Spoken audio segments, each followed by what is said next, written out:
চ্যাপ্টারের নাম হচ্ছে তড়িৎ প্রবাহ এবং ওহমের সূত্র। ওহমের সূত্র নামটা ক্লাস 10-এ তোরা শুনেছিস। কি রিলেটেড আছে? বিভব প্রভেদ আর তড়িৎ প্রবাহ রিলেটেড আছে, তাই না? তো এই যে টার্ম তড়িৎ প্রবাহ আর বিভব প্রভেদ, এদের মধ্যে বিভব প্রভেদ টার্মটা কিন্তু আগেই পরিচিত হয়ে গেছে আমাদের, বিভব প্রভেদ সম্পর্কে বুঝে গেছি। তড়িৎ প্রবাহ যদিও বুঝি, তবে এর সম্পর্কে একটু ডিটেলসে আমরা জেনে নেব, তারপরে ওহমের সূত্রতে আসবো, ঠিক আছে? তড়িৎ প্রবাহ জিনিসটা কী দেয়? তড়িৎ প্রবাহ হচ্ছে, ধরে নে এই একটা পরিবাহী আর এই একটা পরিবাহী, এই পরিবাহীটার যে বিভবটা 50 ভোল্ট আছে আর এই পরিবাহীর বিভব আছে 2 ভোল্ট, ঠিক আছে? 50 ভোল্ট আর 2 ভোল্ট, তাহলে বলতে পারবি কোন পরিবাহীতে আধান বেশি আছে? এটা 50 ভোল্ট, এটা 2 ভোল্ট, কোন পরিবাহীতে আধান বেশি আছে? বলা যাবে না, যে কোনো পরিবাহীতে আধান বেশি থাকতে পারে। আধান বেশি আছে এই মানে, এর মানে এটা নাই যে এই 50 ভোল্ট বিভব প্রভেদটা বেশি হবে। হতে পারে এর আকৃতি ছোট, এর আকৃতি বড়, বা এর আকৃতি ছোট, এর আকৃতি বড়। সমান সমান আকৃতির যদি হয়, যেমন আমি ছবি এঁকেছি, তবে তুই ডিসাইড করতে পারিস যে এর বিভব প্রভেদ বেশি মানে এর আধানের মানটা বেশি, ঠিক আছে? তাহলে আমি আপাতত ডিসাইড করতে পারছি না কে বড় কে ছোট, কার মধ্যে আধান বেশি কার মধ্যে আধান কম। এবার এদেরকে যদি আমি পরিবাহী তার দ্বারা যুক্ত করে দিই, তাহলে আধানের ফ্লো হবে। আমরা জানি বিভবের পার্থক্য থাকতে গেলে আধান ফ্লো করতে শুরু করে কোন দিক থেকে কোন দিকে যাবে? উচ্চ বিভব থেকে নিম্ন বিভবের দিকে ধনাত্মক আধান ফ্লো করবে। এই ওয়ার্ডটা মনে রাখবি কিন্তু। আধান দুই রকমের আছে, একটা ধনাত্মক আছে, একটা ঋণাত্মক আছে। তো উচ্চ বিভব থেকে নিম্ন বিভবের দিকে কে ফ্লো করবে? ধনাত্মক আধান ফ্লো করবে। আর নিম্ন বিভব থেকে উচ্চ বিভবের দিকে যদি যাই, তাহলে ঋণাত্মক আধান ফ্লো করবে। বুঝতে পারছিস? দুজনের ডাইরেকশন কিন্তু অপোজিট। যদি আমি ইলেকট্রনের কথা বলি, ইলেকট্রন পজিটিভ না নেগেটিভ? Electron negative. তাহলে এদেরকে পরিবাহী দ্বারা যুক্ত করলে 2 ভোল্ট থেকে 50 ভোল্টের দিকে ইলেকট্রনগুলো ফ্লো করতে শুরু করবে। বোঝা গেছে? এই যে ইলেকট্রন ফ্লো করবে, ইলেকট্রন এদিকে ফ্লো করছে ঋণাত্মক আধান, মানে আমি বলতে পারি ধনাত্মক আধান এদিকে ফ্লো করছে, ঠিক আছে? তো যেই দিকে ধনাত্মক আধান ফ্লো করে, সেই ডাইরেকশনটাকে ধরা হয় তড়িৎ প্রবাহের ডাইরেকশন।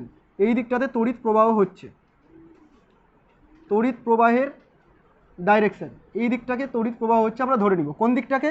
যেই দিকটাতে ধনাত্মক আধান ফ্লো করবে অথবা ঋণাত্মক আধান যেদিকে ফ্লো করবে, তার উল্টো ডাইরেকশনটাকে আমরা বলে দেবো যে তড়িৎ প্রবাহের ডাইরেকশন। বোঝা গেছে এতটুকু? আচ্ছা, তড়িৎ প্রবাহকে পরিমাপ করব কি করে? তড়িৎ প্রবাহ জিনিসটা কি বুঝতে পারলি? আধান ফ্লো করছে, এই ঘটনাটাকেই বলছি আমরা তড়িৎ প্রবাহ, তড়িৎ প্রবাহিত হচ্ছে, ঠিক আছে? এটাকে মেজার করার জন্য আমরা যে রাশিমালাটা ব্যবহার করি, সেটা হচ্ছে তড়িৎ প্রবাহ মাত্রা। কোনো সময় এটাকে শুধুমাত্র তড়িৎ প্রবাহ বলেও চালিয়ে দেয়। বুঝে নিতে হবে তড়িৎ প্রবাহ মাত্রার কথা বলছে। যেভাবে আমরা ইলেকট্রিক ফিল্ড পড়েছিলাম, তড়িৎ ক্ষেত্র প্রাবল্য পড়েছিলাম, সেখানে তড়িৎ ক্ষেত্র দিয়েও প্রকাশ করা যেত ওটাকে, তাই না? তো এটা ব্যবহারিক ক্ষেত্রে প্রচলিত হয়ে গেছে যে প্রবাহ মাত্রা তড়িৎ প্রবাহ টার্মগুলো একই। আসলে তড়িৎ প্রবাহ একটা ঘটনা, আর তড়িৎ প্রবাহ মাত্রা হচ্ছে তাকে পরিমাপ করার রাশি। ক্লিয়ার? একে আমরা প্রকাশ করব কি দিয়ে? আই দিয়ে প্রকাশ করব। কোনো জায়গায় ক্যাপিটাল এ দিয়েও প্রকাশ করতে পারে। এটাকে মেজার করা হয় এইভাবে যে কোনো একটা পরিবাহী নিয়ে নিয়েছিস, মনে কর এই হলো একটা পরিবাহী, একটু জুম করে দেখালাম যে মোটা সোটা একটা পরিবাহী আছে। এই পরিবাহীর মধ্যে দিয়ে আধান ফ্লো করছে, পজিটিভ কিউ আধান ফ্লো করছে এই ডাইরেকশন। যদি এখান থেকে এখানে আধান টি সময় ফ্লো করে, তাহলে যে কোনো একটা প্রস্থচ্ছেদের মধ্য দিয়ে, সেই প্রস্থচ্ছেদে ছোটো হতে পারে বড় হতে পারে, ডাজ নট ডিপেন্ড, প্রস্থচ্ছেদের উপর ডিপেন্ডই করছে না। একক সময়ে যে পরিমাণ আধান কোনো প্রস্থচ্ছেদের মধ্যে দিয়ে ফ্লো করবে, সেই পরিমাণটাকেই বলা হবে তড়িৎ প্রবাহ মাত্রা। আই ইজ ইকুয়াল টু লিখা হবে কিউ বাই টি। একক সময়ে যে পরিমাণ আধান ফ্লো করবে তাকেই বলা হবে তড়িৎ প্রবাহ মাত্রা। বোঝা গেছে? এইখান থেকে একক যদি জানতে চাই, মনে রাখবি তড়িৎ প্রবাহ মাত্রার একককে বলা হয় অ্যাম্পিয়ার। জানিস এটা আগে থেকেই, অ্যাম্পিয়ার বলা হয়। একে লেখার নিয়ম হচ্ছে ক্যাপিটাল এ। যদি রিলেশন জানতে চাই, কিউবের একককে কুলম বলি আর টাইমের একককে সেকেন্ড বলি। So ampere is equal to coulomb over second, বা coulomb equal to ampere into second. বুঝতে পারছিস তো? তাহলে তুই এটাও বলতে পারিস যে coulomb equal to ampere into second. মানে অ্যাম্পিয়ারের সাথে সেকেন্ড গুণ করলে সেটা কার একক হবে বলতো? তড়িৎ আধানের একক হবে, ঠিক আছে? অ্যাম্পিয়ারের সাথে সেকেন্ডের জায়গায় ঘন্টাও থাকতে পারে, তড়িৎ আধানের একক হবে। মিনিটে থাকতে পারে, তড়িৎ আধানের একক হবে। বোঝা গেছে এইটুকু? এই টার্মটা পরে আবার কাজে লাগবে। তাহলে তড়িৎ প্রবাহ জিনিসটা কি ক্লিয়ার হয়ে গেছে? তড়িৎ প্রবাহের মাত্রা, তড়িৎ প্রবাহ অর্থাৎ আই, এর মাত্রাকে আই দিয়েই প্রকাশ করা হয়, অথবা কোনো সময় ক্যাপিটাল এ অ্যাম্পিয়ার দিয়েও প্রকাশ করা হয়। এক জায়গায় এক রকমভাবে প্রকাশ করো, তোরা দুটোই চিনে রাখবি। এমসিকিউ অপশন দিল, আই দিয়ে দিল না এ দিয়ে দিয়েছে, তুই প্র্যাকটিস করে গেলি আই দিয়ে, পারলি না করতে। তো দুটোই চিনে রাখবি, আই দিয়েও প্রকাশ করা যায়, এ দিয়েও প্রকাশ করা যায়, ঠিক আছে? আমি তোদেরকে বলেছিলাম যে আধানের যে মাত্রা হয় কিউ, আধানের মাত্রা কিউ, এর মাত্রা কি ছিল? আইটি ছিল না? বলেছিলাম মুখস্থ রেখে দিস, পরে এটা আসবে। দেখ এখান থেকে চলে আসলো। এই যে Q equal to I into T, বোঝা গেছে? অ্যাকচুয়ালি তড়িৎ প্রবাহের মাত্রাটাকে আমরা জেনে নিই, তার রেসপেক্টে আদানের মাত্রাটাকে বের করি, Q equal to I T. Clear হয়ে গেছে এতটুকু? অসুবিধা নেই। আচ্ছা, তড়িৎ প্রবাহকে দুই ভাগে ভাগ করা হয়। একটাকে বলি আমরা সমপ্রবাহ, অভিমুখের উপর ডিপেন্ড করে দুই ভাগে ভাগ করা হয়। একটাকে বলি আমরা সমপ্রবাহ বা ডাইরেক্ট কারেন্ট, যাকে ডিসিও বলা হয়, সংক্ষেপে ডিসি। আর একটাকে বলি আমরা পরিবর্তী প্রবাহ বা অল্টারনেটিং কারেন্ট, ঠিক আছে, বা এসিও বলা হয় এটাকে। একটা ডিসি আর একটা এসি। এসি নিয়ে আলাদা একটা হিউজ চ্যাপ্টার আছে, পরে পড়বো, মাঝামাঝি জায়গায় চ্যাপ্টারটা আছে, শেষের দিকে গিয়ে এটা আমরা পড়বো। সমপ্রবাহ আর পরিবর্তী প্রবাহর ডিফারেন্স কী? দেখ, সমপ্রবাহ আর পরিবর্তী প্রবাহ অভিমুখের উপর ডিপেন্ড করে ভাগ করা হয়েছে। যদি সময়ের সঙ্গে সঙ্গে তড়িৎ প্রবাহের অভিমুখের কোনো পরিবর্তন না হয় তবে সেই প্রবাহকে সমপ্রবাহ বলবো, আর যদি পরিবর্তন হয় তাহলে তাকে বলা হবে পরিবর্তী প্রবাহ। পরিবর্তী প্রবাহের আগে এক্সাম্পলটা দিই। মনে কর এটা হলো টাইম অ্যাক্সিস আর এটা হলো তড়িৎ প্রবাহ, ঠিক আছে? যদি এরকমভাবে কাপটা আমি দেখাই যে সময়ের সাথে সাথে কী হচ্ছে, দেখ অভিমুখ পরিবর্তন করছে। প্রথমে পজিটিভ ডাইরেকশনে ছিল, তারপরে গেল নেগেটিভ ডাইরেকশন, তারপরে পজিটিভ আবার নেগেটিভ, মানে ডাইরেকশন চেঞ্জ হচ্ছে।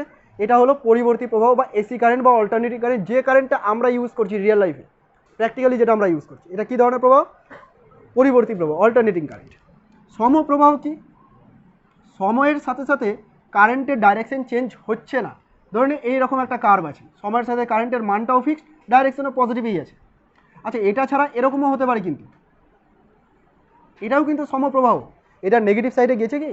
যায়নি, মানটা ফ্লাকচুয়েট করছে, কমছে বাড়ছে কমছে বাড়ছে, অল্টারনেটিংয়ের মতো অনেকটা, তবে ডাইরেকশন চেঞ্জ করেনি, এটা কিন্তু সমপ্রবাহ।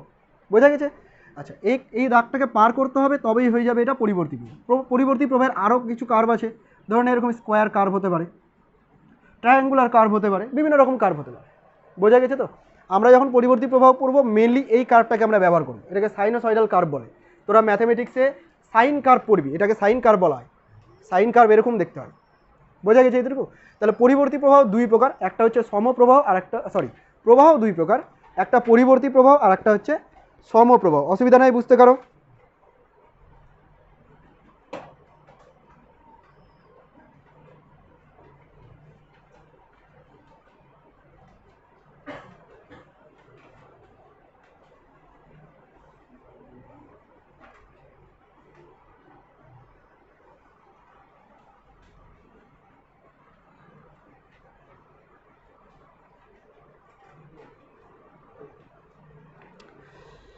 ওকে, এবার হচ্ছে তড়িৎ উৎস।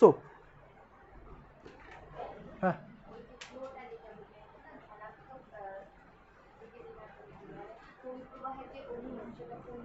ধনাত্মক আধান যেদিকে ফ্লো করবে সেটা তড়িৎ প্রবাহের অভিমুখ, মানে উচ্চ বিভব থেকে নিম্ন বিভবের দিকে। তড়িৎ উৎস,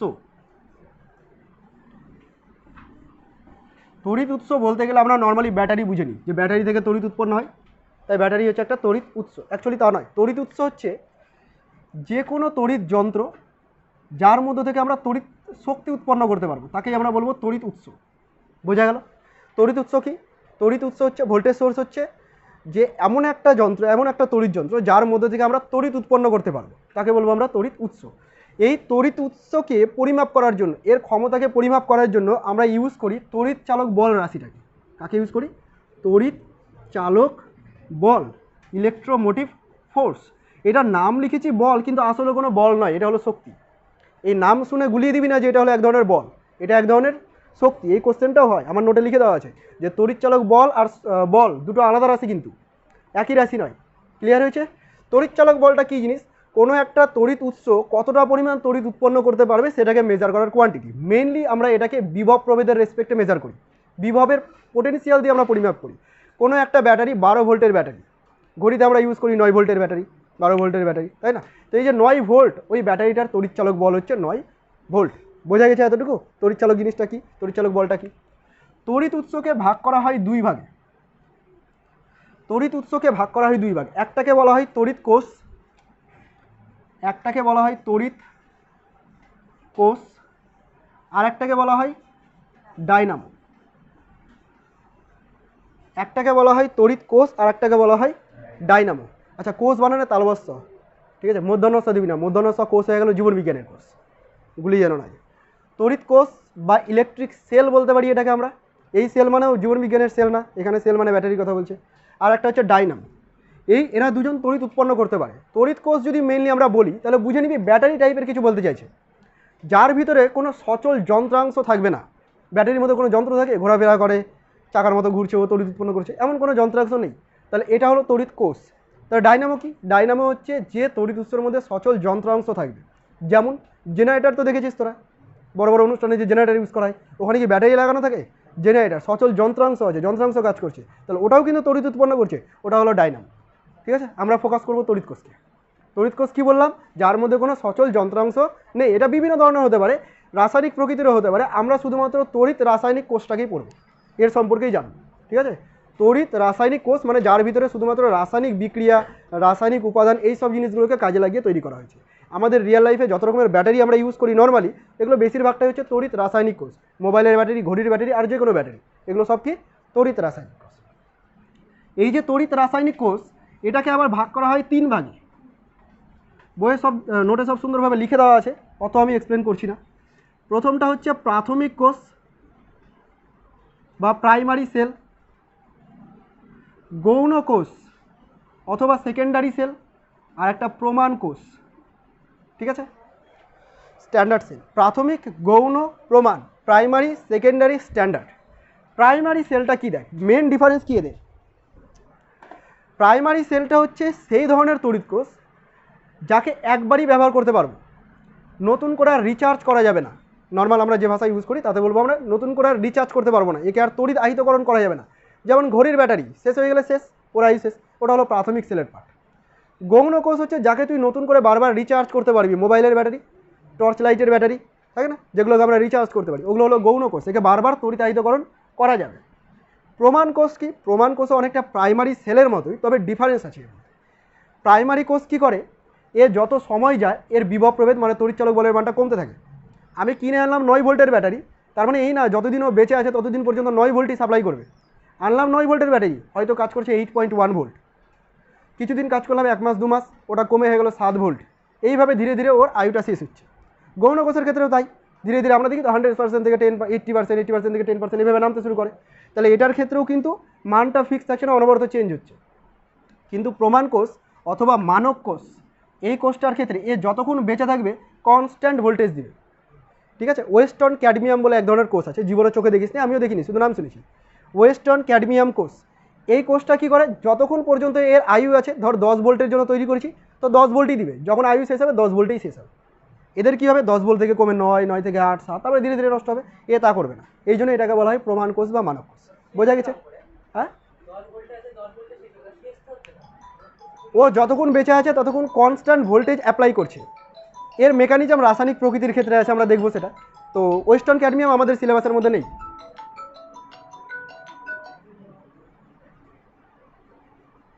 ডিস্টার্ব করে দিল, চলছে তো। বুঝতে পারলি 3টা পার্ট?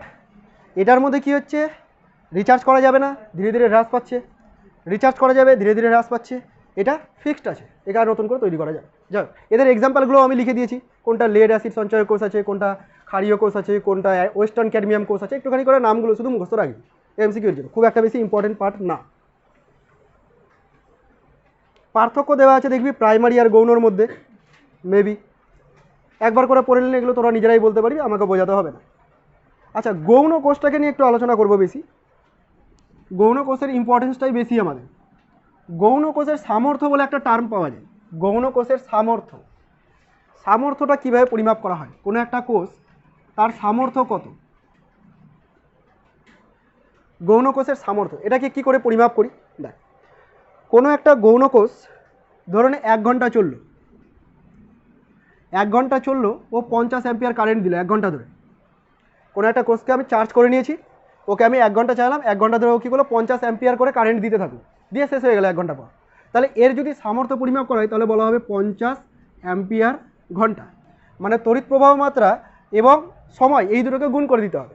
মোট কথা এটা কিছুই না, এটা তড়িৎ আদানের পরিমাণ। খেয়াল কর, যতক্ষণ বেঁচে আছে সম্পূর্ণ চার্জ অবস্থা থেকে সম্পূর্ণ ডিসচার্জ অবস্থায় যেতে ও কতটা আধান সরবরাহ করলো, সেই পরিমাণটাকেই বলছি ওর সামর্থ্য। যে যত বেশি আধান সরবরাহ করবে তার সামর্থ্য তত বেশি। এর সামর্থ্য কত? 50 অ্যাম্পিয়ার ঘন্টা। এর মতো আরেকটা ব্যাটারিকে আমি চার্জ করেছি, ওকে 50 অ্যাম্পিয়ার কারেন্টে ব্যবহার করলাম, ও 2 ঘন্টা চললো, তাহলে এর সামর্থ্য বেশি। কত সেটা? 50 দুগুণে 100 অ্যাম্পিয়ার ঘন্টা। বুঝতে পেরেছিস ব্যাপারটা? তোকে যদি ডিরেক্ট বলে দেয় যে 2500 অ্যাম্পিয়ার ঘন্টার একটা তড়িৎ কোষ আছে, তাহলে বলো কত ঘন্টা কত অ্যাম্পিয়ারে চলতে পারবে। তুই পার্টিকুলারলি ডিসাইড করে বলতে পারবি না যে 1 ঘন্টা এতটা চলে। তুই কি বলতে পারিস? তুই এরকম বলতে পারিস যে 1 ঘন্টা ধরে চললে 2500 অ্যাম্পিয়ার কারেন্ট দেবে। 2 ঘন্টা ধরে যদি চলতো তাহলে কত দিত রে? 1250 অ্যাম্পিয়ার কারেন্ট দিত। গুণ করলে এটা হয়ে যায় না? আচ্ছা, 5 ঘন্টা করে যদি চলতো তাহলে 500 অ্যাম্পিয়ার কারেন্ট দিত। মানে পার্টিকুলারলি বলতে পারবি না যে কত অ্যাম্পিয়ার কারেন্ট দিচ্ছে, টাইমের উপর ডিপেন্ড করছে তুই কত সময় ধরে চালাচ্ছিস, কত অ্যাম্পিয়ার কারেন্ট দেবে। বোঝা গেছে? তাহলে কোনো একটা গৌণ কোষের সামর্থ্য এত বলতে কি বোঝায়? এদের মধ্যে যে কোনো একটা বলে দিবি যে একে 1 ঘন্টা চালালে 25 অ্যাম্পিয়ার কারেন্ট দিবে, 2 ঘন্টা চালালে 1250 অ্যাম্পিয়ার কারেন্ট দিবে। কোষের সামর্থ্য ব্যাপারটা বুঝতে পারলি তো? এবার তোকে যদি বলে যে কোনো একটা গৌণ কোষের সামর্থ্য এত, এ কত আধান সরবরাহ করতে পারে, তুই কী করবি? এটাকে কুলম এককে নিয়ে যাবি। কোন এককে নিয়ে যাবি? কুলম এককে নিয়ে যাবি। এটাতে একটা আধানেরই একক আছে, তাই না? তুই দেখেছিস যে কুলম মানেই হচ্ছে অ্যাম্পিয়ার ইন্টু সেকেন্ড, পড়েছিস না? কুলম মানেই অ্যাম্পিয়ার ইন্টু সেকেন্ড। তো এটাকে অ্যাম্পিয়ার ইন্টু সেকেন্ডে কনভার্ট করে দে। কীভাবে অ্যাম্পিয়ার ইন্টু সেকেন্ডে কনভার্ট করবি? অ্যাম্পিয়ার তো বেচারা অ্যাম্পিয়ারই আছে, ওকে চেঞ্জ করার কোনো প্রয়োজন নেই। ঘন্টাকে চেঞ্জ করবো 3600 সেকেন্ড। অসুবিধা হলো বুঝতে? এটা গুণ করে দিবি, গুণ তো আমি পারি না করতে, তোরা করে নিবি কুলম। তাহলে গুণ করে যেটা পাবো তত কুলম আধান সরবরাহ করতে পারে। ক্লিয়ার হয়েছে? গৌণ কোষের সামর্থ্য থেকে বের করতে পারবো নিজেরাই। ব্যাস। তারপরের পার্টটা দেখ, কর্মদক্ষতা, এফিসিয়েন্সি, কর্মদক্ষতা। এই টার্মটা খুব ইম্পর্টেন্ট একটা টার্ম। যে কোনো যন্ত্রাংশের ক্ষেত্রে কর্মদক্ষতাকে আমরা ইউজ করি। দেখ, কর্মদক্ষতা টার্মটা কেন ইউজ করা হয়? প্রকৃতিতে এমন কোনো যন্ত্রাংশ তৈরি করা সম্ভব না, ধরুন আমি একটা ব্যাটারি চার্জ করলাম, যতটা চার্জ করলাম ও ততটাই ডিসচার্জ করবে, তা কখনোই সম্ভব না, কিছুটা হলেও নষ্ট করবে। একটা ব্যাটারিকে ধর আমি 100 কুলম চার্জ দিলাম চালানোর জন্য, ও আমাকে যে 100 কুলমই চার্জ মোবাইলের মধ্যে কাজ করতে খরচ করবে তা নয় কিন্তু, হয়তো 90 কুলম খরচ করলো, 10 কুলম নষ্ট করে দিল, এমনটা করবেই। এমন কোনো যন্ত্রাংশ তৈরি করা যাবে না যাকে যতটা খাওয়াবো ততটাই পাওয়া যাবে, সম্ভব না। নিজেদের ক্ষেত্রেও তাই, যতটা খাস ততটা গায়ে লাগে না, কিছুটা তো নষ্ট হয়, তাই না? তো ওরকম নিজেরাও আমরা একটা ব্যাটারির মতো। তো সেইখান থেকে চলে আসে কর্মদক্ষতা টার্মটা। কর্মদক্ষতা দিয়ে কি মেজার করা হয়? যার কর্মদক্ষতা যত বেশি তার মানে হচ্ছে ওকে কম খাইয়ে বেশি কাজ করানো যাবে। কাউকে আমি ধর 100 কেজি খাবার খাওয়ালাম, ও 90 কেজির ফলাফল দিল আমাকে, ওর যা কর্মদক্ষতা। কাউকে আমি 100 কেজি খাইয়ে 95 কেজির ফলাফল দিল, তার মানে ওর কর্মদক্ষতা বেশি। যার আউটপুট বেশি পাওয়া যাবে তার কর্মদক্ষতা তত বেশি হবে। কর্মদক্ষতাকে মেজার করার জন্য দুটো কোয়ান্টিটি আছে, একটাকে বলা হয় অ্যাম্পিয়ার ঘন্টা কর্মদক্ষতা, আর একটাকে বলা হয় ওয়াট ঘন্টা কর্মদক্ষতা। টার্মটা দেখ নোটের মধ্যে লেখা আছে, একটা হচ্ছে অ্যাম্পিয়ার ঘন্টা কর্মদক্ষতা, আর একটা হচ্ছে ওয়াট ঘন্টা কর্মদক্ষতা। কি জিনিসগুলো একটুখানি বলি।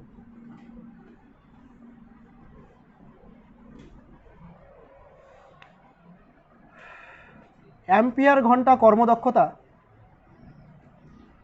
দেখ এখানে অ্যাম্পিয়ার আছে মানে তড়িৎ প্রবাহ আছে, তাই তো? ঘন্টা মানে সময় আছে, গুণ করলে কাকে পাওয়া যাবে? আধানকে পাওয়া যাবে, তাই না? তাহলে তুই লিখবি অ্যাম্পিয়ার ঘন্টা কর্মদক্ষতা সমান সমান প্রদত্ত তড়িৎ আধান, মানে তুই কতটা তড়িৎ আধান ওকে দিলি, কতটা খাবার ওকে খাওয়ালি, আর প্রাপ্ত তড়িৎ আধান, তার বিনিময়ে তুই কী কী ফল পেলি, প্রাপ্ত তড়িৎ আধান। এই যে অনুপাতটা, এটাকেই বলবো অ্যাম্পিয়ার ঘন্টা কর্মদক্ষতা। বোঝাই যাচ্ছে এটা কখনোই 1-এর সমান বা 1-এর বড় হতেই পারে না, অলওয়েজ 1-এর লেস দ্যানই হবে, ঠিক আছে? আর যদি আইডিয়াল যন্ত্রাংশ হয়ে যায় তাহলে সেই ক্ষেত্রে 1 হতে পারে, বাট আইডিয়াল যন্ত্রাংশ বলে আমাদের বাস্তবে কোনো কিছু নেই, বোঝা গেছে? তো অ্যাকচুয়ালি এটা লেস দ্যান 1। ক্লিয়ার হয়েছে এতটুকু অ্যাম্পিয়ার ঘন্টাটা? ওয়াট ঘন্টা কর্মদক্ষতা, একটা জিনিস খেয়াল করবি, ওয়াট কিসের একক হয়? ক্ষমতা, আর ঘন্টা সময়। তো ক্ষমতা ইন্টু সময় করলে কোন রাশিকে পাওয়া যাবে? ক্ষমতা ইন্টু সময় করলে কোন রাশি পাওয়া যাবে? ক্লাস 11 খুব ভালো মতো পড়েছি, ওই জন্যই পারছি না। ক্ষমতা ইজ ইকুয়াল টু কার্য বাই সময়, তাহলে কার্য ইজ ইকুয়াল টু ক্ষমতা ইন্টু সময়, কোন রাশিকে পাওয়া যাবে? এটা কার্য পাওয়া যাবে। কার্যের সাথে সম্পর্কিত আছে শক্তি, তাই না? কার্য পরিমাপ করা, শক্তি পরিমাপ করা একই কোয়ান্টিটি, তার মানে এটা শক্তির সাথে রিলেটেড। তো এটা যখন আমি পরিমাপ করবো ওয়াট ঘন্টা কর্মদক্ষতা, তখন আমি এইভাবে লিখব, প্রদত্ত শক্তি, প্রদত্ত শক্তি, কতটা শক্তি দিলি চার্জ করার সময়, দেখবি লেখা আছে তড়িদাহিতকরণের সময় প্রদত্ত শক্তি, এরকম কিছু লেখা আছে, তাই না? তড়িদাহিতকরণ মানে হচ্ছে চার্জিং করা, চার্জ করা, আর ডিসচার্জিংয়ের সময় মানে তড়িৎ ক্ষরণের সময় প্রাপ্ত শক্তি। এই অনুপাতটাকে বলবোই আমরা ওয়াট ঘন্টা কর্মদক্ষতা। খুব কঠিন কি? কঠিন নয়। আচ্ছা দেখ, শক্তি অথবা কার্যকে আমরা এইভাবে পরিমাপ করি না যে শক্তি হচ্ছে ভি আর Q, W equal to Q V পরিমাপ করি। তো তার মানে এই শক্তিটাকে ভি ইন্টু কিউ বলতে পারি। এটাকে আমি কীভাবে লিখব, এইভাবে লিখব যে প্রাপ্ত তড়িৎ চালক বল, যেটা ভি আর কি, প্রাপ্ত তড়িৎ চালক বল ইন্টু কিউ, কিউ মানে কি প্রাপ্ত আধান। বুঝতে পারলি ব্যাপারটা? নিচেও একই রকমভাবে কী লিখব, প্রদত্ত তড়িৎ চালক বল ইন্টু প্রদত্ত আধান, এরকম লিখতে পারি। কারো সমস্যা আছে এটাতে? সবাই বুঝে যাচ্ছিস? এই যে টার্মটা এটাকে ব্র্যাকেটে রাখ, আর এই টার্মটাকে দেখ এখানে লিখে রেখেছি, তো ওটাকে তুই বলতে পারিস অ্যাম্পিয়ার ঘন্টা। তার মানে এই পুরো পার্টটাকে লিখে দিলি যেমন আছে নিজের মতো, ইন্টু কি পেলি, অ্যাম্পিয়ার ঘন্টা কর্মদক্ষতা। তাহলে কখনো যদি তোকে বলে ওয়াট ঘন্টা কর্মদক্ষতা নির্ণয় করো, অ্যাম্পিয়ার ঘন্টা কর্মদক্ষতা ব্র্যাকেটে বলে দিল আর সাথে এই ডেটাগুলো দিয়ে দিল, তাহলে এই ফর্মুলা ইউজ করে করবো। যদি না বলে দেয় তাহলে এই ফর্মুলা ইউজ করে করবো। বোঝা গেছে? খুব কঠিন কিচ্ছু না, এটাকে ভেঙে তৈরি করা যাবে। ওকে, নেক্সট পয়েন্টটা দেখ, তড়িৎ প্রবাহের তাপীয় ফল। তড়িৎ প্রবাহের তাপীয় ফল মিনিংটা হচ্ছে তড়িৎ প্রবাহিত হওয়ার জন্য যে তাপ উৎপন্ন হয় তার ফলাফল, তাকে কিভাবে আমরা কাজে লাগাই, বিভিন্ন জায়গায় কাজে লাগাই। তড়িৎ প্রবাহের তাপীয় ফলের একটা এক্সাম্পল দিতে পারবি কেউ? ছোটোবেলাতেও পড়েছিস। তড়িৎ প্রবাহিত হওয়ার ফলে যে তাপ উৎপন্ন হয় সেটাকে আমরা কাজে লাগাই এমন কোনো জায়গা? হিটার, স্ত্রী, তাই না? স্ত্রী না, স্ত্রীর ক্ষেত্রে কাজে লাগাই, হিটারের ক্ষেত্রে কাজে লাগাই। তড়িৎ প্রবাহের চুম্বকীয় ফল, তড়িৎ প্রবাহিত হওয়ার ফলে চুম্বক উৎপন্ন হয়, ফ্যারাডের সূত্র পড়েছিলি, ওইখানে তড়িৎ চুম্বক টার্মটা শুনেছিলি ক্লাস 10-এ, একবার হলেও শুনেছিস, এখানে চ্যাপ্টার আছে আলাদা করে পড়বি। তো তড়িৎ চুম্বক মানে যতক্ষণ তড়িৎ প্রবাহিত হবে ততক্ষণ ওর মধ্যে চুম্বক ধর্ম থাকবে। এই যে তড়িৎ চুম্বক, এটাও তড়িৎ প্রবাহের একটা ফলাফল। আর কি আছে? রাসায়নিক ফলাফল, তড়িৎ প্রবাহিত হওয়ার ফলে তড়িৎ শক্তি রাসায়নিক শক্তিতে রূপান্তরিত হয়, যেমন কেমিস্ট্রিতে পড়েছিস তড়িৎ বিশ্লেষণ। তড়িৎ প্রবাহিত হওয়ার ফলে কী হয়, আয়নে ভেঙে যায়, বিশ্লিষ্ট হয়ে যায়, আরেকজনের উপরে গিয়ে প্রলেপ দিয়ে দেয়। এইভাবে তো ধাতু সংকর, তারপরে কি পিতলের উপর প্রলেপ দেওয়া, সোনার জল করা, এইসব জিনিসগুলো করা হতো না? তো এগুলো বিভিন্ন রকম ব্যাখ্যা আছে, পড়ে নিবি, পরীক্ষাতে পাবি না তোরা, শুধু জেনে রাখবি এটা। এইটুকু ছিল তোদের তড়িৎ প্রবাহ রিলেটেড কনসেপ্ট। তড়িৎ প্রবাহ জিনিসটা কি বুঝে গেলি এবং তার সাথে রিলেটেড টার্মগুলো কী ছিল বুঝে গেলি। এবার মেন টপিকে ঢুকবো, সেটা হচ্ছে ওহমের সূত্র। খুবই ইম্পর্টেন্ট, সারা জীবন মনে রাখতে হবে। ক্লাস 10-এ তো মুখস্থ করেছিলি নিশ্চয়ই। কেউ বলতে পারবি ওহমের সূত্রটা কী ছিল নোট না দেখে? ওহমের সূত্রটা কী ছিল? ভুলে গেছি এ কি গান নাকি যে মনে রেখে দেবো? গান থাকলে যেদিনই হোক বলে দিতে পারবো, তাই না? গানের মতো করে পড়তে গেলে মনে থেকে যেত। তড়িৎ প্রবাহ সংক্রান্ত ওহমের সূত্র, ওহম এসে বলে গেছিল, কাজ ছিল না, এগুলোই তৈরি করেছিল। ওহম এসে বলে গেছিল কোনো একটা পরিবাহীতে যে তড়িৎ প্রবাহ পাওয়া যাবে, এই একটা পরিবাহী, এর মধ্যে যে তড়িৎ প্রবাহ পাওয়া যাবে আই, সেটা ডিরেক্টলি প্রপোর্শনাল টু বিভব প্রভেদ, মানে এই দুই প্রান্তের বিভব পার্থক্য যত বেশি হবে এর মধ্যে তত বেশি পরিমাণে তড়িৎ প্রবাহ পাওয়া যাবে। ঠিক আছে? 50 ভোল্ট থাকলে যা তড়িৎ প্রবাহ হবে 100 ভোল্টের বিভব পার্থক্য থাকলে বেশি তড়িৎ পাওয়া যাবে। বোঝা গেছে তো? এটাকে আমি একটু ঘুরিয়েও লিখতে পারি, ভি প্রপোর্শনাল টু আই, এরকমভাবে লিখতেই পারি। একই কথা, আই যত বাড়বে ভি তত বাড়বে। প্রপোর্শনাল সাইন যদি সরিয়ে দিস তাহলে একটা কনস্ট্যান্ট চলে আসবে, যেটাকে আর দিয়ে নাম দেওয়া হয়েছে। ঠিক আছে? এই টার্মটার একটা নাম আছে, একে বলা হয় রোধ। এই রোধ যখনই আসবে তোরা মাথায় নিয়ে চলে আসবি বাধা। রোধ মানে আর কিছুই না, রোধ কথার অর্থ হচ্ছে বাধা, বাধা দেওয়া। ঠিক আছে? এই কাকে পরিমাপ করবে? কোনো একটা পরিবাহী তড়িৎ প্রবাহকে যতটা বাধা দেবে সেই বাধাটাকে পরিমাপ করবে আর। আর এর মান যত বেশি হবে বাধা দেওয়ার ক্ষমতা তত বেশি হবে। ক্লিয়ার হচ্ছে এতটুকু? ওকে, তাহলে এর বিবৃতি যদি জানতে চাই, বিবৃতি বলার সময় কিন্তু দুটো টার্ম প্রথমে আমি লিখেছি, দেখবি ওই দুটো টার্ম অবশ্যই বলতে হবে, যে তাপমাত্রা ও অন্যান্য ভৌত অবস্থা অপরিবর্তিত রেখে। কেন বললাম? কারণ এই সবের উপর ডিপেন্ড করে। তাপমাত্রা চেঞ্জ করে দিলে তড়িৎ প্রবাহের মাত্রা চেঞ্জ হয়ে যাবে, বিভব পার্থক্য চেঞ্জ হয়ে যাবে, রোধ চেঞ্জ হয়ে যাবে। তো যখন সূত্র বলছি তাহলে এই সব টার্মগুলোকে কনস্ট্যান্ট রাখবো। ঠিক আছে? কী কী বললাম?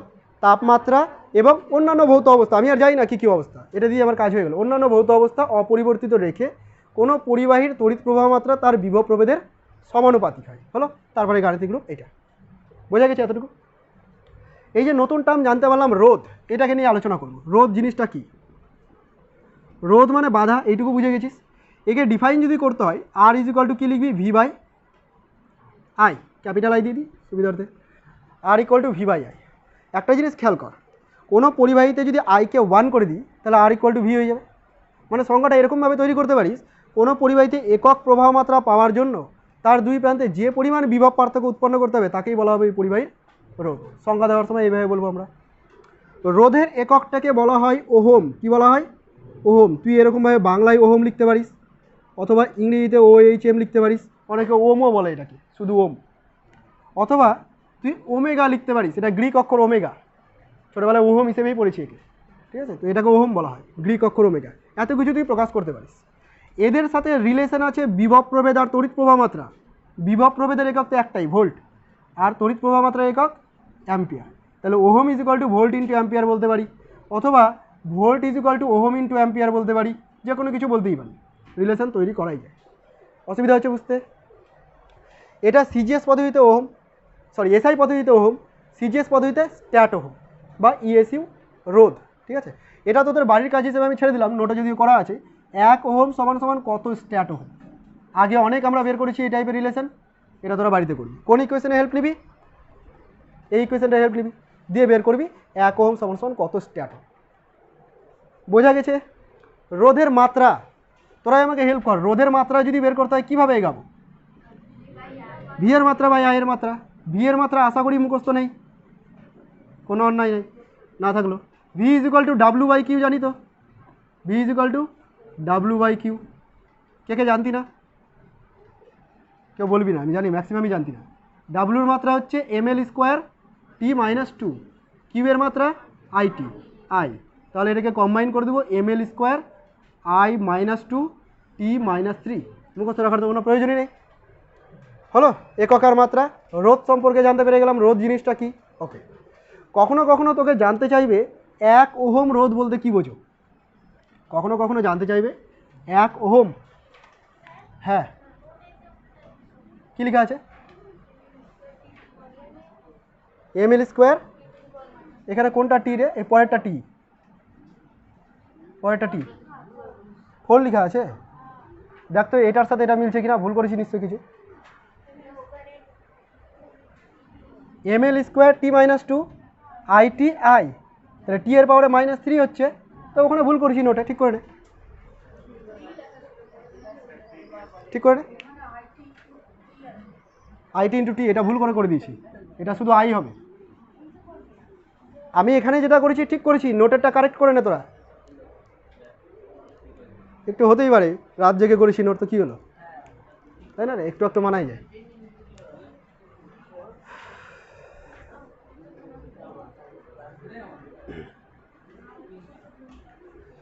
হ্যাঁ রে, হলো, এটা হলো। কখনো যদি তোকে জানতে চাই 1 ওহম বলতে কি বোঝো, তাহলে এই ইকুয়েশনই হেল্প নিব। 1 ওহম বলতে কি বোঝায়? দেখ, তড়িৎ প্রবাহ মাত্রা 1 অ্যাম্পিয়ার, বিভব প্রভেদ 1 ভোল্ট, তবেই তো এটা 1 ওহম। তার মানে 1 অ্যাম্পিয়ার তড়িৎ প্রবাহ উৎপন্ন করতে যদি দুই প্রান্তে 1 ভোল্ট বিভব প্রভেদ দিতে হয়, তাহলে ওই পরিবাহীর রোধকে বা বাধাকে বলা হবে 1 ওহম। খুব কঠিন কি? কঠিন না। আচ্ছা, তড়িৎ প্রবাহ মাত্রা আর বিভব প্রভেদ রিলেটেড যে গ্রাফ, খুবই ইম্পর্টেন্ট, এই গ্রাফ থেকে কোশ্চেন করে।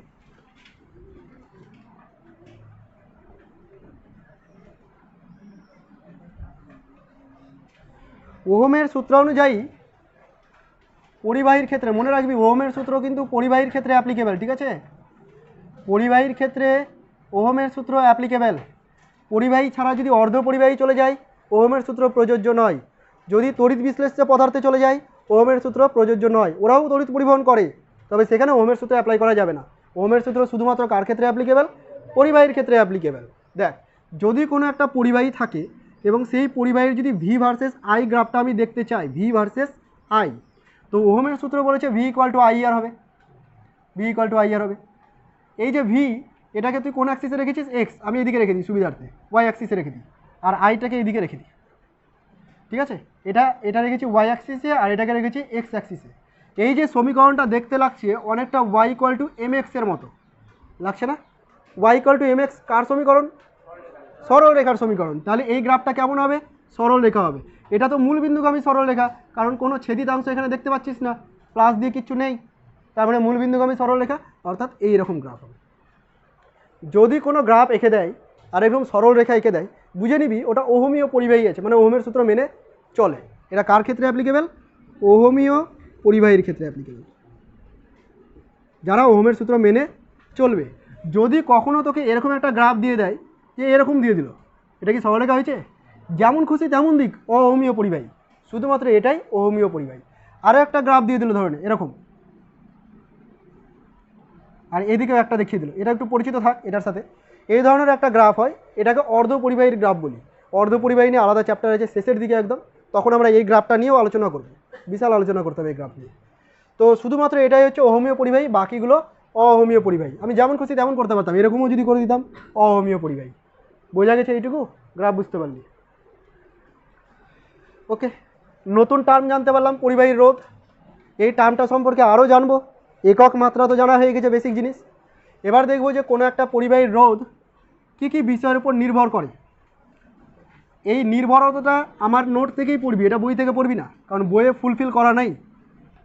কয়েকটা পয়েন্ট লেখা আছে পরিবাহীর রোধ কী কী বিষয়ের উপর নির্ভর করে, এটা আমার নোটকে ফলো করবি।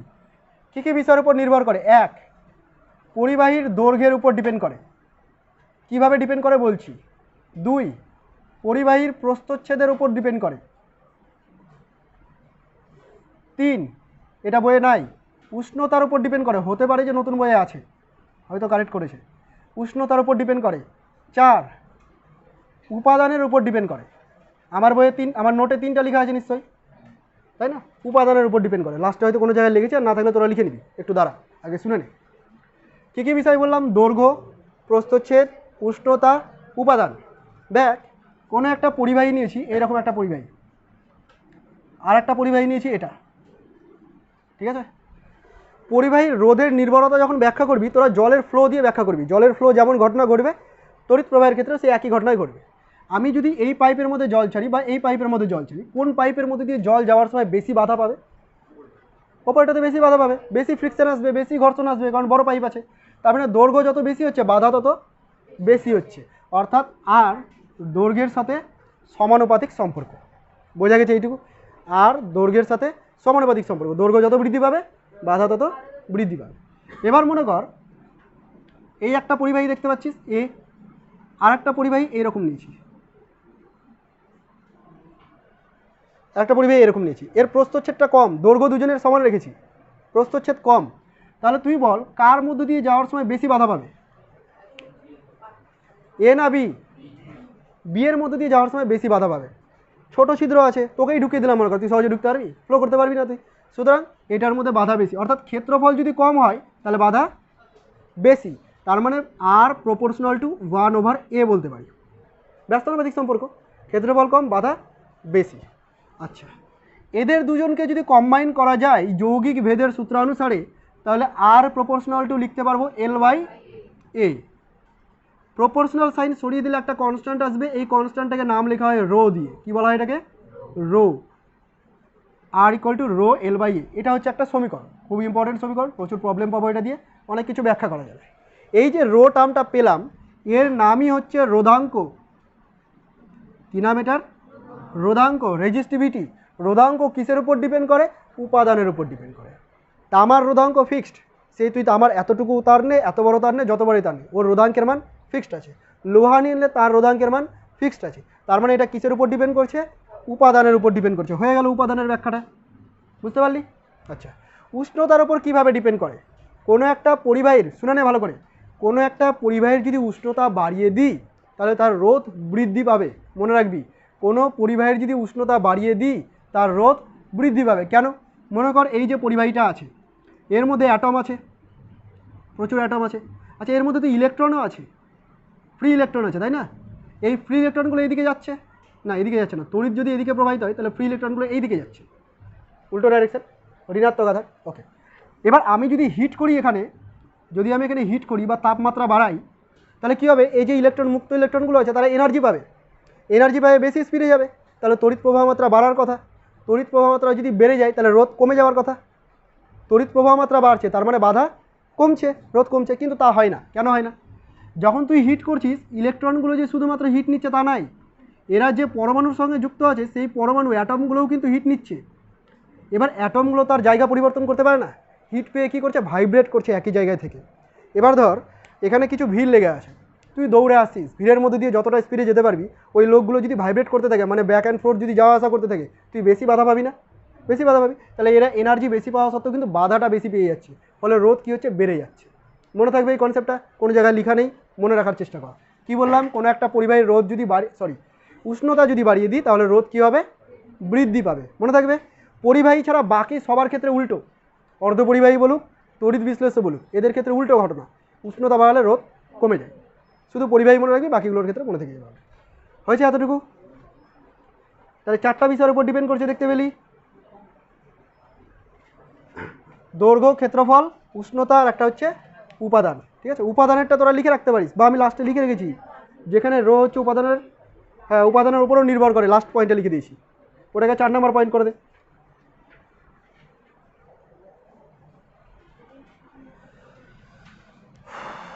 রোধ বুঝে গেলি তো? ওকে, এখানে দেখ একটা নতুন টার্ম পেয়ে গেছিলাম, রোধাঙ্ক। যতক্ষণ নতুন টার্ম পেতে থাকবো, ওকে নিয়ে আলোচনা করতে থাকবো।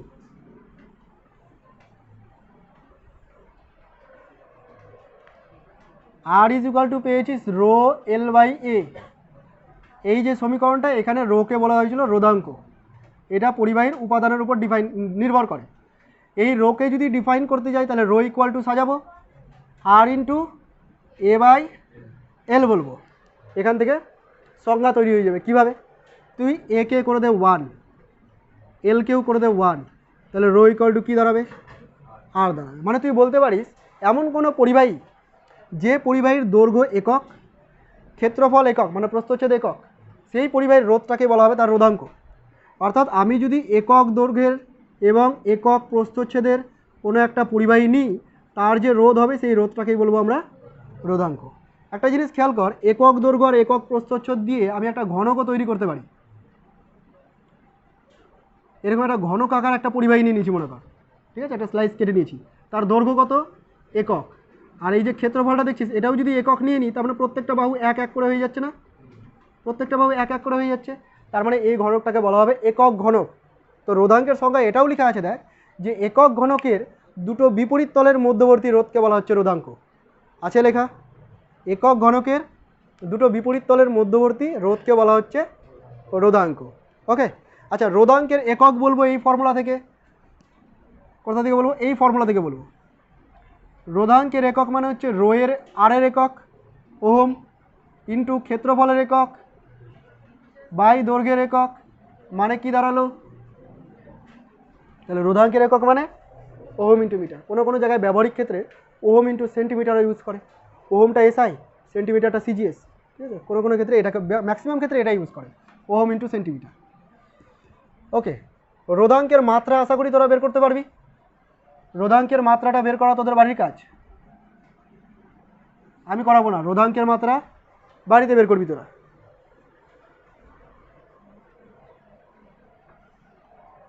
হয়েছে? দেখ, কোনো একটা পরিবাহীর রোধাঙ্ক উল্লেখ করার সময় অবশ্যই উষ্ণতা উল্লেখ করে দিতে হয়, কারণ উষ্ণতার উপর রোধাঙ্ক ডিপেন্ড করে। তামা নিয়েছি, তামার 20 ডিগ্রি সি উষ্ণতায় রোধাঙ্ক যা হবে, 25 ডিগ্রি সি উষ্ণতার রোধাঙ্ক তা হবে না, আলাদা কিছু হবে। তাহলে অবশ্যই যখন রোধাঙ্ককে উল্লেখ করতে হবে, আমাকে কি বলতে হবে, উষ্ণতাটাকে উল্লেখ করে দিতে হবে।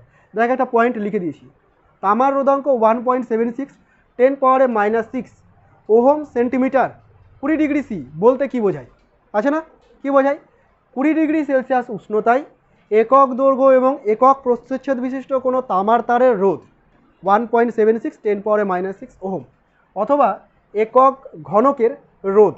বোঝা গেল? যে কোনো একটা বললেই হবে। আরও দুটো টার্ম, তড়িৎ পরিবাহিতা এবং পরিবাহিতাঙ্ক। এই নামগুলো নতুন না, শুনেছিস আগে। তড়িৎ পরিবাহিতা, সংক্ষেপে পরিবাহিতা বলছি, কন্ডাক্টিভিটি।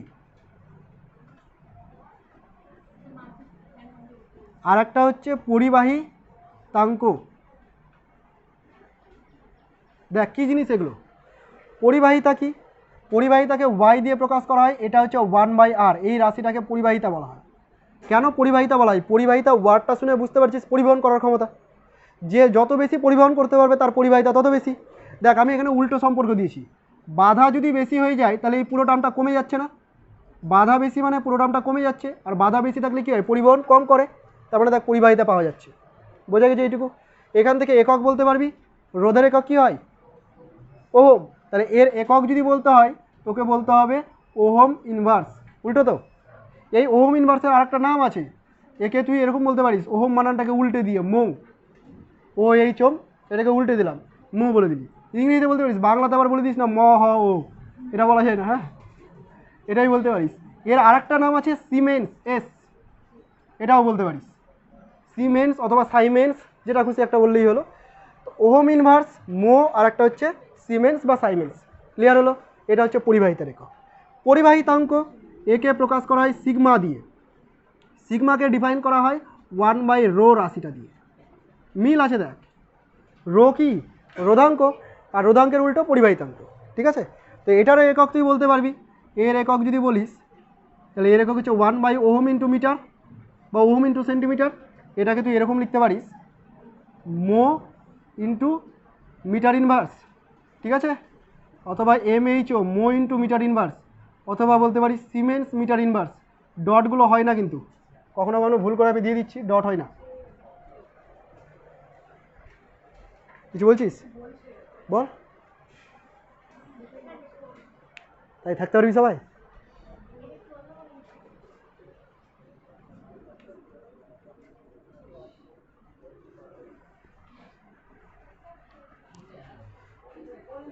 ওটা বন্ধ হয়ে গেল।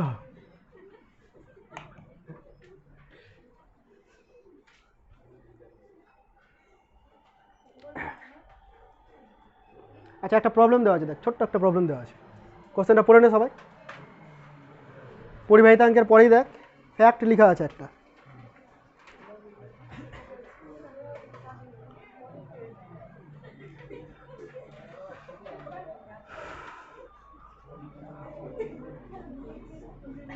বললি?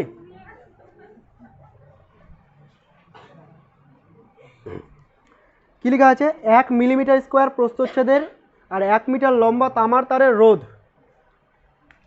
প্রস্থচ্ছেদ কত বলেছে? 1 মিলিমিটার স্কোয়ার, দৈর্ঘ্য 1 মিটার। রোধাঙ্ক দেওয়া আছে? দেওয়া আছে না রোধাঙ্ক? ওহম ইন্টু সেন্টিমিটার, এটাই তো দেওয়া আছে। ও দেওয়া নেই, বান বসিয়ে দিয়েছি আমি, যাই হোক কোশ্চেনে দিয়ে দিতে হতো, আমি দিতে ভুলে গেছি। 1.76 10⁻⁻6 ওহম সেন্টিমিটার, এটা হচ্ছে রোধাঙ্ক। কোশ্চেনে এগুলো দেওয়া আছে, দিয়ে বলেছে এই পরিবাহিতাটা রোধ বের করো। তো এই ডেটাগুলো দিয়ে রাশিমালা একটাই মনে পড়ছে আমার, আর ইকুয়াল টু L/A। ক্যালকুলেট করার সময় এটা মিলিমিটারে আছে, দেখে একে মিটারে কনভার্ট করতে হবে। বল তো কী করতে হবে? মিলিমিটারকে মিটার করার জন্য 1000 দিয়ে ভাগ করতে হবে। এখানে স্কোয়ার আছে, তাহলে 1000-এর স্কোয়ার দিয়ে ভাগ করে দিতে হবে, এটা হয়ে যাবে মিটার স্কোয়ার। এখানে দেখ ওহম সেন্টিমিটার আছে, তুই এটাকে মিটারে কনভার্ট করবি। এটাকে মিটারে কনভার্ট করার জন্য কী করতে হবে? 10⁻⁻6 ডিভাইড 100, তাই না? তাহলে এটা হয়ে যাবে ওহম ইন্টু মিটার, এটা তো মিটারই আছে। এবার ডেটাগুলোকে এখানে বসাবি, বসিয়ে ক্যালকুলেটার আছে ক্যালকুলেট করবি। মান যেটা বেরাবে 0.0176 ওহম। খেয়াল কর, 1 ওহমও হয়নি, বাধাটা এতটাই কম। অ্যাকচুয়ালি আমি কি বোঝাতে চাইছি এই প্রবলেমটা দিয়ে? এই প্রবলেমটা দিয়ে বোঝাতে চাইছি, যদি একটা 1 মিটার দৈর্ঘ্যের তার নিই, 1 মিটার কত হতে পারে? এই বোর্ডের লেন্থটাকে ধরে নেয় 1 মিটার, এত বড় একটা তার নিয়েছি, ঠিক আছে? তার প্রস্থচ্ছেদ কত নিয়েছি? 1 মিলিমিটার স্কোয়ার। আমার যে তারটা দেখতে পাচ্ছিস এটা একটা তার মনে কর, এর প্রস্থচ্ছেদ কত হবে? 1 মিলিমিটার স্কোয়ার, কাছাকাছি ধরে নে, একটু কম বেশি হতে পারে। 1 মিটার দৈর্ঘ্য যদি নিই তাহলে এই পরিবাহী তারটা একটা রোধ থাকবে, তো সেই রোধের মানটা দেখ 0.0176 ওহম, এতটাই কম যে এই রোধটাকে আমরা নেগলেক্ট করে দিতে পারি। যখন কোনো আমরা বর্তনী তৈরি করব, মনে কর একটা সার্কিট তৈরি করছি, সার্কিটের মধ্যে এরকম কোনো বাল্ব আছে, ব্যাটারি যুক্ত আছে, ঠিক আছে? এই যে পরিবাহী তারটা দিয়ে যুক্ত করা হয়েছে, এই পরিবাহী তারটারও একটা রোধ আছে এবং এই বাল্বটারও একটা রোধ আছে, ঠিক আছে? তো এই বাল্বের রোধের তুলনায় এই পরিবাহী রোধটা প্রায় নেগলিজিবল, তখন আমরা পরিবাহী রোধটাকে কনসিডারই করবো না, বাদ দিয়ে দেবো। বোঝা গেছে? যেখানে যেখানে আমরা পরিবাহী পাবো তার রোধটাকে ধরবো না। তবে জেনে রাখবি এই রোধটা খুব কম হয়। বাল্বকে এইভাবেই চিহ্নিত করা হয়, আমরা সাধারণত এইভাবে বোঝানোর জন্য আঁকি, তাই তো? কিন্তু অ্যাকচুয়ালি চিহ্নটা এরকমই। বুঝতে পেরেছিস এতটুকু? এরপরে রোদের উষ্ণতা অঙ্ক আলাদা একটা পার্ট, ইম্পর্টেন্ট পার্ট, ওটা আজকে আর শুরু করবো না, পরের দিন শুরু করবো। শেষ হয়নি, যা যা শিখলি তার রিলেটেড প্রবলেম করবো, বের কর। দেওয়া থাকবে, কখনো কখনো বের করতে দিবে, তার জন্য সাফিসিয়েন্ট ডেটা থাকবে তোর। সেট ওয়ানে চলে আয় সবাই। কার সেট ওয়ান নাই? সবার সেট ওয়ান আছে, বের কর।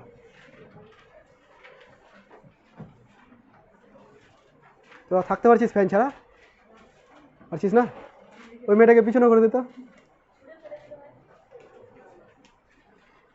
তোর কি ঠান্ডা লাগছে নাকি হঠাৎ করে? আচ্ছা,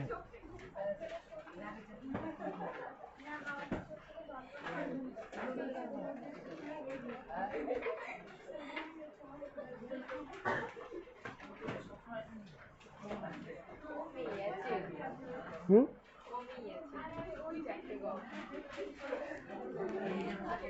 আচ্ছা দেখ এবার সেট ওয়ানটা সবাই খুলে বের কর, খুলে নে।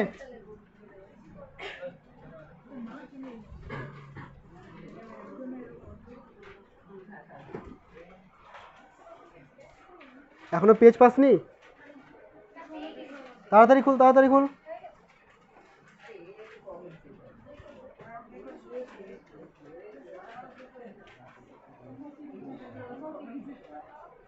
বলছি প্রবলেমগুলো সহজ সহজ আছে, কয়েকটা ফর্মুলা দিয়ে হয়ে যাবে। যেমন প্রথম প্রবলেমটা দেখ, 1 মিটার দীর্ঘ আর এত মিলিমিটার ব্যাসের একটা তারের দুই প্রান্তের 5 মিলিভোল্ট বিভব প্রভেদ অ্যাপ্লাই করেছে। প্রবাহ মাত্রা হয়েছে 500 মিলি অ্যাম্পিয়ার, তারটির উপাদানের রোধাঙ্ক কত? এখন পর্যন্ত তোরা রোধাঙ্কের যে রাশিমালা পড়েছিস এক জায়গাতেই পড়েছিস, R equal to rho L by A, এটা ছাড়া কিছু শিখিসনি। তাহলে এখন তো অঙ্ক করতে সুবিধাই হবে। তোকে ফর্মুলা ইউজ করতে হবে এইটা। অঙ্ক কিভাবে এগাবি মাথার মধ্যে যেন এই সব জিনিসগুলো চলে আসে। আমি রাফ করছি, অঙ্ক করছি না। আমার মাথায় এটা আসলো যে R equal to rho L by A করতে হবে, ঠিক আছে? এখান থেকে আমি রোটা বের করতে পারবো। রো বের করার জন্য ডেটা কি দরকার? দৈর্ঘ্য, কোশ্চেনে দিয়ে দিয়েছে। কি দরকার? প্রস্থচ্ছেদ। প্রস্থচ্ছেদ কোথায় পাবো? ব্যাস বলে দিয়েছে, পাই আর স্কোয়ার করে দেবো ব্যাসার্ধ দিয়ে। আর রোধ দেওয়া আছে? দেওয়া আছে কি? দেওয়া নেই। তুই রোধকে ভি বাই আই বলতে পারিস না? V equal to I R, V দিয়ে দিয়েছে, আই দিয়ে দিয়েছে, ব্যাস হয়ে গেল কাজ। এবার একটু লিখে লিখে করবো। প্রথম অঙ্কটা আমি লিখে দিচ্ছি। পরিবাহীর দৈর্ঘ্য, তোরা বলতো কত আছে? এলটা 1 মিটার। প্রস্থচ্ছেদের ক্ষেত্রফল, প্রস্থচ্ছেদের ক্ষেত্রফল ব্যাস দেওয়া আছে তাই না? আচ্ছা তাহলে আমি ফর্মুলা জানি, পাই আর স্কোয়ার, পাই ইন্টু ব্যাসার্ধ কত আছে? 1 মিলিমিটার। 1 মিলিমিটার আছে, আচ্ছা 1.5 মিলিমিটার আছে। মিলিমিটারকে কিসে কনভার্ট করব? মিটারে কনভার্ট করব। তাহলে মিটারে কনভার্ট করার জন্য 1000 দিয়ে ডিভাইড, ঠিক আছে? এটা তো ব্যাস আছে, ব্যাসার্ধ করার জন্য 2 দিয়ে ডিভাইড, তার স্কোয়ার। দরকার নেই ক্যালকুলেট করার, একবারে পরে করে নেবো সব। এটা হলো প্রস্থচ্ছেদের ক্ষেত্রফল। রোধাঙ্ক তো বের করতে বলেছে, কী দেওয়া আছে? আর আর বের করার জন্য কী দরকার? বিভব প্রভেদ। পরিবাহীর দুই প্রান্তের বিভব প্রভেদ ভি ইজ ইকুয়াল টু কত দেওয়া আছে রে? হ্যাঁ 5 মিলিভোল্ট। মিলিভোল্টকে কিসে নিয়ে যাব? ভোল্টে নিয়ে যাব। 5 ইন্টু 10 পাওয়ারে -3 ভোল্ট। আর প্রবাহ মাত্রা কি আছে? আই আছে। কত দেওয়া আছে? 500 মিলি অ্যাম্পিয়ার। তাহলে এটা লিখবো 500 ইন্টু 10 পাওয়ারে -3 অ্যাম্পিয়ার। এবার আমরা জানি, এটা অঙ্ক না, এটা রাফ করেছি। আমরা জানি V is equal to I R, অথবা বলতে পারিস ওহমের সূত্র থেকে পাই V is equal to I R. V is equal to I into rho L by A. এখানে সব ডেটা বসিয়ে দিবি, রো পেয়ে যাবি। বুঝতে পারলি কি না? লিখলাম এইভাবে, শুরু করলাম এইভাবে, তোর ইচ্ছা হলো এটাই কর, যেটা খুশি একটা করলি যাবে। ক্লিয়ার হয়েছে? এখান থেকে রো এর মানটা বের করে বল কত হচ্ছে।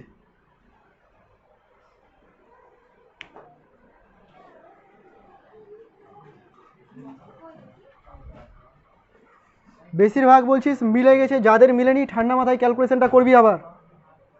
আচ্ছা রোটাকে একটু দেখে নে, কারো কারো খাতায় দেখছি রো লিখছিস এরকম পি এর মতো করে। রোটাকে একটু আলাদা করবি। কেমন রো করবি? এই রকম, না পারলে ই লিখে দিবি, বড় করে ই লিখে দিবি এরকম, ঠিক আছে? অ্যাকচুয়ালি রো এটা, আমি এইভাবে লিখি। পি যেন না হয় এরকম সোজা দাগ দিবি না, বাঁকা থাকবে। আর একটা জিনিস তোদের একটুখানি বলে দিই দেখ, যদি এই ফর্মুলাটাকে তোরা আগেই ধরে নিতে পারিস, এই ফর্মুলাটাকে কোশ্চেন করে যদি আগেই ধরে নিতে পারিস, তাহলে তোর বুঝে যাওয়া উচিত যে এখানে বিভব প্রভেদে মিলি ভোল্ট আছে। মানে ডেটা হিসেবে মিলি ভোল্ট আছে, তড়িৎ প্রবাহ মাত্রায় মিলি অ্যাম্পিয়ার আছে। তুই চাইলে অ্যাম্পিয়ার আর ভোল্টে কনভার্ট নাও করতে পারতি, মিলি মিলি বোথ সাইডে কেটেই যেত, তুই এগুলোকে বাদ দিয়ে এটা লিখে দিতে পারতি, তাই না? আফটার অল তো এখানে 10⁻³ 10⁻³ কেটেই যাচ্ছে। তো এই ফর্মুলা যদি তোর এমনি ধরে নিতে পারিস তাহলে তুই ওটা করতে পারিস, আর না ধরতে পারলে কোনো সমস্যা নেই, বসিয়ে করবি। ঠিক আছে, ওটা শর্টকাট বলে দিলাম।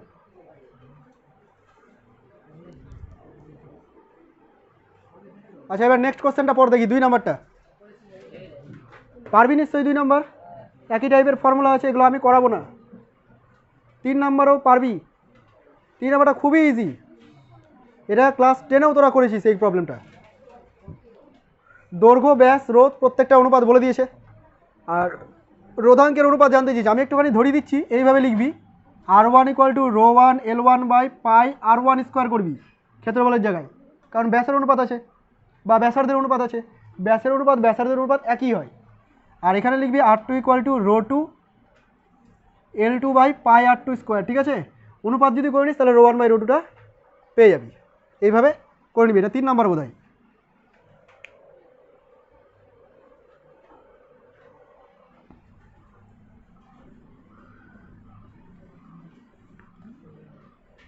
হলো সবার?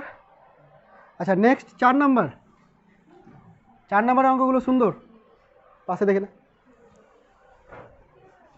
1 2 তো লিখবি শুধু, আর কি, একবার 1 একবার 2। 4 নম্বরটা বলি। আচ্ছা, 4-এর মতো অঙ্কগুলো পরীক্ষায় আসে।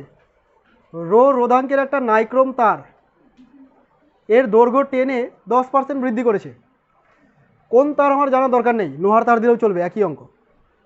কি বলেছে? রোধাঙ্কটা হচ্ছে রো, একে টেনে 10% দৈর্ঘ্য বাড়িয়ে দিয়েছে। তুই ইমাজিন কর, একটা তারকে যদি টেনে আমি দৈর্ঘ্যে বাড়িয়ে দিই, তাহলে এর প্রস্থচ্ছেদ কি একই থাকবে না পাল্টাবে? প্রস্থচ্ছেদ মানে এটা চেঞ্জ হবে, তো দৈর্ঘ্য যদি বাড়িয়ে দিই প্রস্থচ্ছেদ কমে যাবে, তাই না? তার মানে আগে ধরে নিচ্ছি এইটা ছিল পরিবাহী, পরের দৈর্ঘ্যকে যদি বড় করে দিই 10% বাড়িয়ে দিলাম, তাহলে এরকম সরু হয়ে যাবে।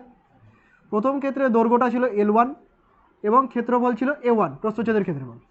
পরে দৈর্ঘ্যটা হলো L2 আর প্রস্থচ্ছেদের ক্ষেত্রফল হয়ে গেল A2। এগুলো তোরা লিখবি, আমি লিখছি না, এইভাবে কথাই লিখবি।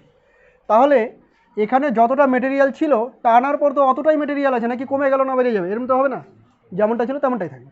তার মানে এর যে আয়তন ছিল, অর্থাৎ L1 × A1 দৈর্ঘ্য ইন্টু ক্ষেত্রফল আয়তন = L2 × A2 হবে। বুঝে গেছে সেটা? এখান থেকে যদি অনুপাত বের করিস, দেখ A1/A2 ইট ইজ L2/L1, এরকম আসছে তো। তার মানে তুই যদি L1/L2 অথবা L2/L1 অনুপাতটা পেয়ে যাস, তাহলে এটাও বলে দিতে পারবি A1/A2 কী হবে, পারবি। এবার তুই চলে যাবি ডেটাতে। কোশ্চেনে বলেছে প্রাথমিক দৈর্ঘ্য যদি L2 হয়, তাহলে অন্তিম দৈর্ঘ্য যেটা প্রাথমিক দৈর্ঘ্য যদি L1 হয়, তাহলে অন্তিম দৈর্ঘ্য L2 এটা কী হবে? 10% বেশি হবে। কার থেকে 10% বেশি? আগে তো L1 ছিলই, এর সঙ্গে বেশি হয়েছে, মানে প্লাস। কতটা বেশি হয়েছে? L1-এর 10% বেশি হয়েছে, ছোটোবেলার নিয়ম। L1 ছিল, L1-এর 10% বেড়ে গেল। এটাকে যদি ক্যালকুলেট করিস, একবারে 110/100 L1 চলে আসবে। তুই এটা না লিখে ডিরেক্ট এটা করতেই পারিস, বড় হয়ে গেছিস এখন। 10% বৃদ্ধি বলেছে 110, 20% বৃদ্ধি বলবে 120, 10% হ্রাস পেয়েছে 90, 30% হ্রাস পেয়েছে 70, এইভাবে লিখে দেবো, একবারে করতে পারিস। তাই এখান থেকে খেয়াল কর, L2/L1 পেয়ে গেলি তুই। কত পেলি L2/L1? 110/100 পেলি। এবার কি করবি? প্রথম ক্ষেত্রে রোধ R1 ছিল, এটা হলো প্রথম ক্ষেত্র, প্রথম ক্ষেত্রে ডেটা বলে দিয়েছে। দ্বিতীয় ক্ষেত্রে R2 হলো ρ2 L2/A2। তুই যদি এদের অনুপাত করিস, R1/R2 পাবি, ρ1/ρ2 পাবি। আচ্ছা, এখানে একটা জিনিস খেয়াল কর, ρ1 আর ρ2-র মান কিন্তু সেমই হবে। কেন? নাইক্রোমের তারকে টেনে বড় করেছে। নাইক্রোমের তার কি লোহা হয়ে গেল টানার জন্য? নাইক্রোমই আছে, তাহলে রোয়ের কোনো পরিবর্তন হয়নি, তুই এটাকে কেটেও দিতে পারিস, দরকার নেই। এখানে কি পাওয়া যাচ্ছে? L1/L2, আর কি পাওয়া যাচ্ছে? A2/A1। যদি এখান থেকে R2 বের করিস, আমি একবারে করে দিচ্ছি, R2 = হবে R1 × L2/L1 × A1/A2 হবে তো। এটা একবারে লিখে দিলাম, তোরা সাজিয়ে গুছিয়ে করে নিবি। কী কী দাঁড়াচ্ছে দেখ। R1 মানে প্রাথমিক রোধ, নিশ্চয়ই এটা দেওয়া ছিল না? দেওয়া নেই। রোধের শতকরা পরিবর্তন কত হবে জানতে চেয়েছে। আচ্ছা ঠিক আছে, পরিবর্তন না জানতে চেয়েছি, এটা না লিখে একটু অন্যভাবে করি। R2/R1 সমান L2/L1 A2/A1, এমনটা করি। পরিবর্তন মানে কি রে? মাইনাস করতে হবে না? আগে কত ছিল আর পরে কত হলো। তো এই মাইনাসটাই আমি করবো, তার আগে এই অনুপাতটা বের করি, তারপরে মাইনাস বের করছি। L2/L1 কত? 110/100। A2/A1 কত? ওটা A2/A1 না, A1/A2। A1/A2 কত? A1/A2 মানে এটাই, L2/L1টাই, তার মানে আবার 110/100। এটাকে না ডিরেক্ট একটা ফর্মুলা হিসেবে মনে রেখে দিবি, যে আমি যদি কোনোভাবে L2/L1টা বের করে নিতে পারি, ওটাকেই দুবার গুণ করতে হবে, আর কিছুই না। প্রত্যেক ক্ষেত্রে তাই হবে, কারণ এরা সমান তো। হয়েছে? শর্টকাট যখন MCQ পাবি তখন এটাকে ডিরেক্ট দুবার গুণ করে দিবি, এত লেখার দরকার নেই। কি পাওয়া যাচ্ছে? R2/R1 121/100। এবার তোকে বের করতে হবে শতকরা পরিবর্তন। শতকরা পরিবর্তন বের করার নিয়ম হচ্ছে, ওপরে লিখতে হয় পরিবর্তন আর নিচে লিখতে হয় প্রাথমিক। শতকরা বের করার নিয়ম কি? ওপরে পরিবর্তন, নিচে প্রাথমিক, তার সাথে 100% মাল্টিপ্লাই করতে হবে।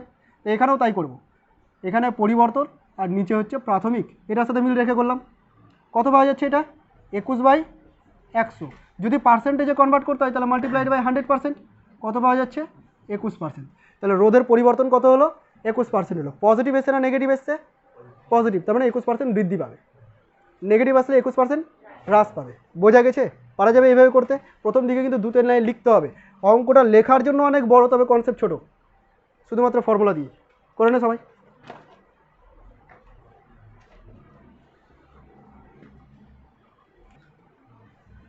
শতকরা পরিবর্তন দিয়ে যদি আর কোনো অঙ্ক দেয় আমি করাবো না, আর নিজেরাই করবি এবার। যেমন পরের অঙ্কটা দিয়েছে, শতকরা পরিবর্তন দেয়নি ঠিকই, তবে একই ধরনের জিনিস। দেখ, 5 ওহম রোধ, শোন আগে ভালো করে, 5 ওহম রোধ বিশিষ্ট একটা তার আছে, দৈর্ঘ্যে 10 দ্বিগুণ করে দিয়েছে নাকি? হ্যাঁ, প্রাথমিক দৈর্ঘ্যে 3 গুণ করে দিয়েছে। আচ্ছা, তাহলে প্রথমটা যদি আমি L1 ধরি, পরের যেটা L2 হবে সেই L2টাকে লিখবি তুই 3L1। কি লিখবি এটাকে? 3L1। এটা আরও ইজি হয়ে গেল, পার্সেন্টেজে বের করার দরকারই নেই। তাহলে L1/L2 অনুপাত পেয়ে গেলি, মানে A2/A1 A1/A2 এগুলো পেয়ে গেলি। R2/R1টা এখান থেকে বের করে নিতে পারবি, R2/R1 এইটা বেরাবে। এর মধ্যে R1টা দেওয়া আছে 5 ওহম, তাহলে R2টাকে বের করে না গুনটুন করে। বোঝা গেল কি না? এর তুলনায় আরও সহজ হয়ে গেল অঙ্কটা। 6 নাম্বার ওই একই অঙ্ক, 7 নাম্বার একই অঙ্ক, 8 নাম্বারটা তো খুব সহজ অঙ্ক, R = ρL/S ফর্মুলা। এগুলো তোদের কাজ, আমি করাবো না। 9 নাম্বারটাও রোধ নির্ণয় করা আছে, দেখ সহজ না? সব বাড়ির কাজ, 10ও বাড়ির কাজ। 11 নাম্বার দেখ, এই পার্সেন্টেজ, 11 নাম্বার হচ্ছে পার্সেন্টেজটা, এখানে 20% বৃদ্ধি করেছে। আর দেখি কত দূর আছে। 12 নাম্বারটা পড়ে নে একবার। না না, 12 নাম্বার পারবি না, 12 নাম্বারের কনসেপ্ট এখনও করাইনি, কার্বন রোধক চলে এসছে। তাহলে 11 পর্যন্ত বাড়ির কাজ থাকলো, 1 থেকে 11 পড়াও থাকলো, প্রবলেম সেট 1-এর 1 থেকে 11 প্রবলেমও থাকলো। ঠিক আছে, আয় করাচ্ছি।